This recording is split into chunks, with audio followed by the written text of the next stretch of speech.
The year's 2013.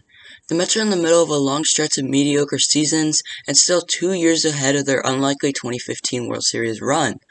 Just like the Mets of this time, their 2013 draft was also mediocre at best.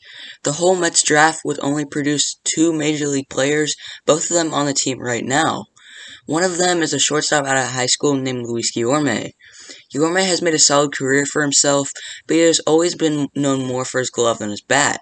But this video is not about Luis Guillorme. This video is about the other Major League infielder the Mets got in that year's draft, Jeff McNeil.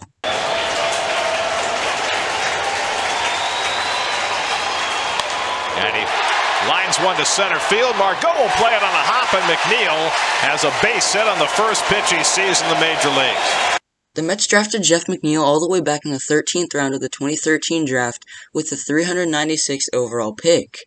At this time, McNeil was mostly known as a shortstop who could make contact and get on base. Skip ahead 4 years to 2017, and it's actually not looking great for McNeil. He is 26 and still in the minors, has been held back by many injuries, has only hit over 300 once, and does not have a clear open spot to come up and make an impact on the Mets roster. Going into the 2018 season, McNeil was not even on the roster.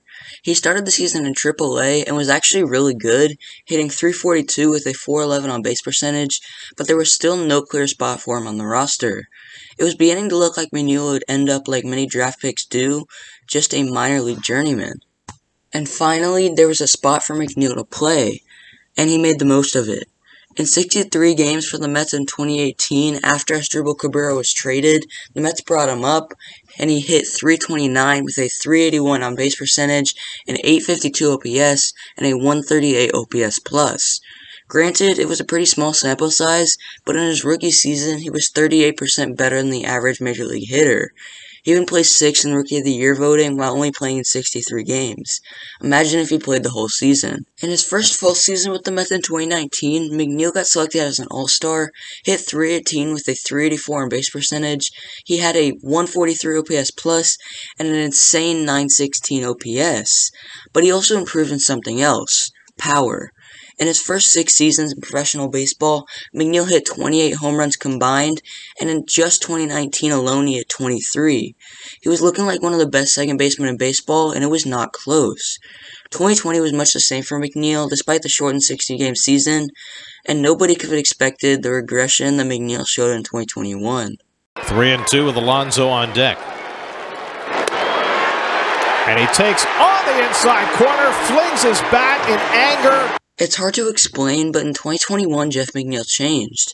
It was almost like he became obsessed with the home run ball. After this home run Jeff hit on his birthday in 2021, it was all downhill from there. And McNeil drives one deep right field.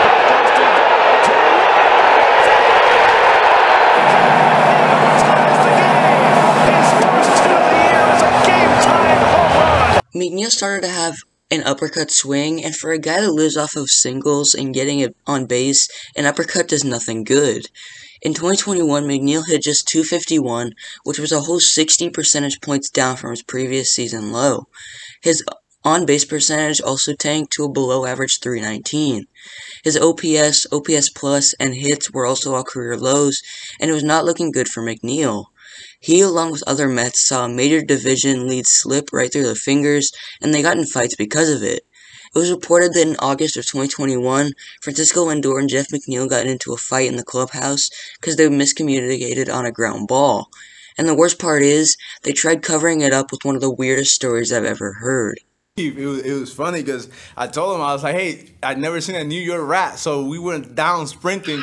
I wanted to go see a New York rat. And he got mad at me. He's like, no, it's not a rat. It's a raccoon. But there was good reason to think McNeil would bounce back. Before the 2021 season, McNeil's highest outs above average percentage rank was 73, and he pushed it all the way up to 92 in 2021. His strikeout and whiff rates were also still elite, which hints that he was just getting unlucky, so there was still optimism there, even if it wasn't from Mets fans. Personally, I think the 2021-2022 offseason changed McNeil. He went from having to be one of the main producers in the Mets lineup to having to be one of the 6 to 7 big producers in the Mets lineup. It took the pressure off of him while still giving him a fair shot in the lineup, and it paid off. In 148 games for the Mets in 2022, playing primarily second base, left field, and right field, McNeil hit .326 with a .382 on base percentage, an .836 OPS, and a .140 OPS plus, while at the same time winning a batting title, Silver Slugger, and placing 15th in MVP voting. The guy was a monster, and he was back. I'm going to go ahead and call Jeff McNeil's career one of, if not the weirdest and most astounding and MLB players ever had, because there's all his ups and downs and twists and turns. He was always turned out to be the only guy the Mets have been able to rely on since 2018 to stay in the lineup and produce. He is the only player in MLB right now that I can say is successfully at a rise, fall, and rise all in one career.